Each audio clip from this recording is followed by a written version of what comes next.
Hello friends, नमस्कार। स्वागत है आपका यूट्यूब चैनल पर एक नज़र वीडियो। इंडसइंड बैंक का Q4 का जो रिजल्ट आया है उसमें से लगभग 77% इसका डाउन रहा है, फॉल रहा है। 302 करोड़ का इसमें प्रॉफिट रहा है। तो इसी को देखने की कोशिश करते हैं बीएससी की वेबसाइट में। ये बीएससी की वेबसाइट में आ गए हैं। अभी मार्च 31/2020 का इसका रिजल्ट है और ये लैक्स में है। देखिए ये अर्न जो रहा, इंटरेस्ट अर्न रहा लगभग साल 11,38,657 का रहा है। और पिछला देखिए, पिछले के हिसाब से अच्छा ऊपर की तरफ है। टोटल अर्निंग इनकी जो रही है, ठीक है, टोटल इनकम जो रही है ऊपर की तरफ है। और टोटल इनकम देखिए 9,15,880 का है। और 31/12/2019 में 9,07,455 और उससे 31/3/2019 का है 7,55,043 का। तो अब की बार अर्निंग तो ठीक ठाक है, ऊपर की तरफ है। बट इसका जो प्रॉफिट है, देखिए प्रॉफिट में कमी पेशी रही। 315 करोड़ का है और पिछली बार लगभग 1,309 करोड़ का था। उससे पहले 360 करोड़ के आसपास का था। अब इसमें देखिए सबसे मेन है ईपीएस, अर्निंग पर शेयर। देखिए काफ़ी नीचे की तरफ 4.55 के आसपास आ गया है और पिछला था लगभग 18.89। इसीलिए ऊपर का टारगेट देने की कोशिश कर रहे थे जो ब्रोकरेज हाउसेस थे। बट ये कोविड-19 की जो प्रॉब्लम आई, वहाँ से स्टॉक गिर के 2-250 में सबसे ज़्यादा गिरावट जो रहा, जो अच्छा खासा ट्रेड कराता था ऊपर के लेवल पे, लेकिन लोग उस वक्त बेच नहीं पाए और धीरे धीरे नीचे की तरफ आना स्टार्ट हुआ। और इसमें जो एक मेन कारण आप लोगों को बताएं, इसका मेन कारण रहा टेलीकॉम में जो एक्सपोजर है इसका, उसके कारण इसमें भारी गिरावट है। दूसरी बात ये है कि एफआईएस का भी काफ़ी इसमें स्टेक है और वो उन्होंने काफ़ी इसको बेचा है। और फिर जब स्टॉक गिरता है तो फिर रिटेलर भी बेचना स्टार्ट कर देते हैं। फिलहाल अब जो ऊपर, फिलहाल अभी ये देखिए जो अर्निंग पर शेयर है वो भी नीचे की तरफ है। और इस क्वार्टर में अब सबसे बड़ा डर ये लगा हुआ है कि नेक्स्ट क्वार्टर में किस तरह से इनकम होगी, वो एक बड़ा क्वेश्चन मार्क है।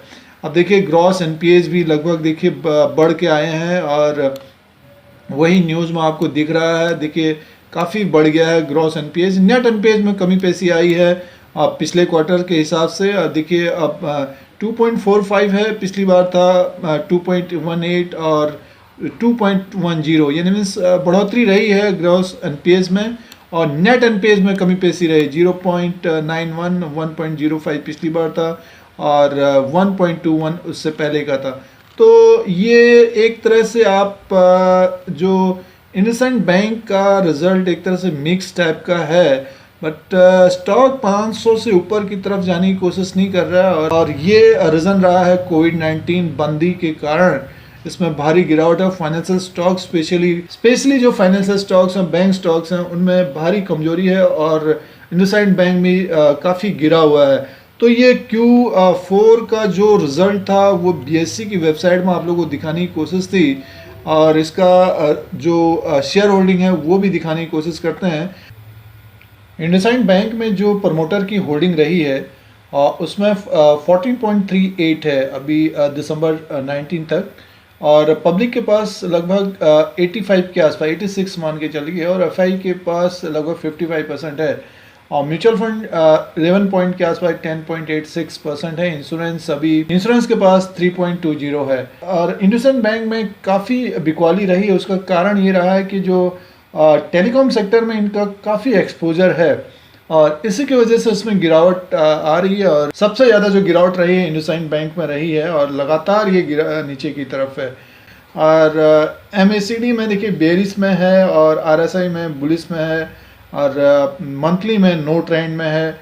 बॉलिंजर बैंड में मिडिल बेरिश है। और सारे जो इंडिकेटर हैं एमएसीडी, आरएसआई और बॉलिंजर बैंड में देखिए वीकली के हिसाब से एक सिर्फ आरएसआई में दिख रहा है बुलिश मोड में। तो हो सकता है कि ये 500 से ऊपर की तरफ अगर क्लोजिंग देता है, जो हो नहीं पा रहा है, उसके ऊपर अगर क्लोजिंग देता है तो डेफिनेटली ये बहुत तेज हो सकता है। बट जिस तरह का माहौल है इस वक्त, तो उसमें तो लग नहीं रहा है इंडसइंड बैंक ऊपर की तरफ जाने की कोशिश करेगा। और रिजल्ट एक तरह से मिक्स है। रिजल्ट में देखिए आप जितना ये कोविड-19 की प्रॉब्लम रही है उसके हिसाब से मिक्स है। प्रोविज़न बढ़ा है, जाहिर सी बात है बैंकों में प्रोविज़न बढ़ेगा। बट ये जो आने वाला नेक्स्ट क्वार्टर होगा तो डेफिनेटली उसमें प्रेशर रहेगा।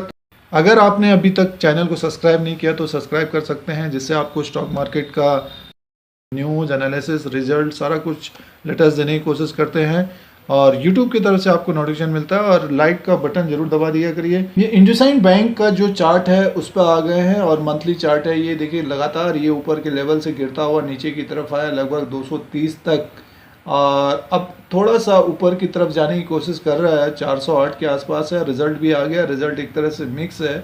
अब इसमें देखिए मेन ये है कि जब तक ये 500 से ऊपर की तरफ क्लोजिंग नहीं देता है तब तक ये थोड़ा सा इसमें दिक्कतों का सामना रहेगा। अभी देखिए इसका जो अगर मंथली के हिसाब से देखेंगे तो लमसम इसका जो आगे का 408 में अगर ये 430 को क्रॉस करके लगभग 500 से ऊपर की क्लोजिंग देता है तब आपको मान के चल सकते हैं कि एक तेजी हो सकती है वहाँ से। बट फाइनेंशियल स्टॉक्स में जिस तरह से अभी पिटाई हो रही है, थोड़ा सा ऊपर की तरफ जाने की कोशिश कर रहे हैं, लगभग इसको 70 से 80% फॉल रहा है इंडसइंड बैंक में।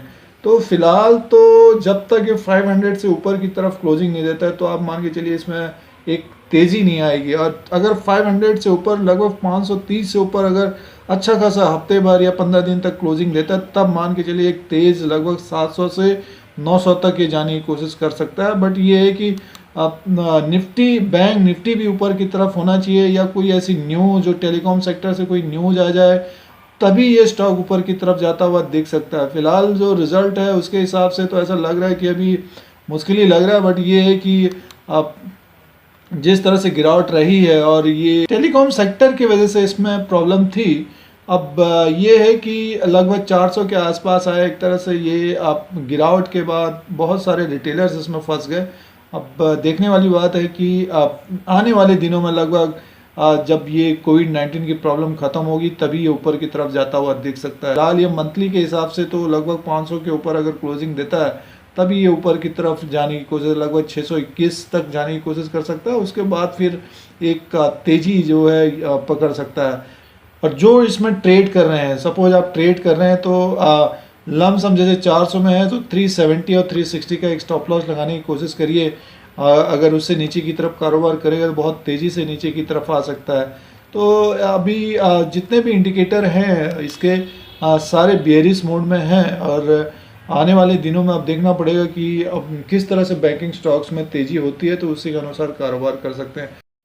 ये वीकली के पिवट लेवल्स हैं इंडसइंड बैंक के। अभी देखिए ये 400 के आसपास है, 407 के आसपास है। जब ये पिवट लेवल को क्रॉस करेगा आने वाले दिनों को में फिबोनाची का है ये, तो इसका जो नेक्स्ट टारगेट होगा क्रॉस करता है तो 453 और 477 तक जाने की कोशिश कर सकता है। रिजल्ट तो देखिए मिक्स टाइप का है और इसमें अगर टेक्निकली देखेंगे तो काफ़ी बेयरिश है मूविंग एवरेज में, टेक्निकल इंडिकेटर में और क्रॉस ओवर में। तो अभी वीकली के हिसाब से तो बेयरिश है, RSI में एक वीकली के हिसाब से बोलिए, बट सारे इंडिकेटर इसके माइनस में ही हैं। और जैसे 5 डेज से 50 डे का मूविंग है 1241 है। बट ये है कि अब ये 500 से ऊपर की तरफ ही नहीं जा रहा है। अब 500 से ऊपर की तरफ जाता है या कोई न्यूज़ आ जाती है या टेलीकॉम सेक्टर से कोई अच्छी न्यूज़ आ जाती है तब ये स्टॉक ऊपर की तरफ जाता हुआ दिख सकता है।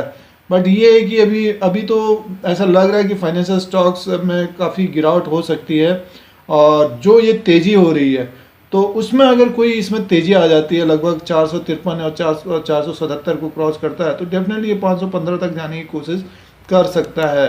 अब मंथली के हिसाब से देखेंगे, देखिए 230 से ये पलटा था और ऊपर की तरफ जाने की कोशिश की थी इसने। तो जो रेजिस्टेंस इसका बनता है आने वाले दिनों में लगभग 1 साल या 6 महीने या जब फाइनेंशियल स्टॉक अच्छे होने लग जाएंगे या इनमें इनकम होने लग जाएगी और कोविड-19 की प्रॉब्लम ख़त्म हो जाएगी और जैसे स्टे होम और सोशल डिस्टेंसिंग का जो स्लोगन चल रहा है वो थोड़ा कम हो जाएगा तो फिर ये 918 की तरफ जाने की कोशिश कर सकता है। वो 9 महीने से 1 साल या फिर 2 साल ये 918 की तरफ जाता हुआ दिख सकता है। फिलहाल बैंक के ऊपर काफ़ी प्रेशर है, दिक्कतों का सामना करना पड़ेगा बैंक को और एक का जो गिरावट होगी आने वाली दिनों में तो अपना जो लो बनाया वहाँ तक आने की कोशिश कर सकता है 230 या 250 या 290 के आसपास तक।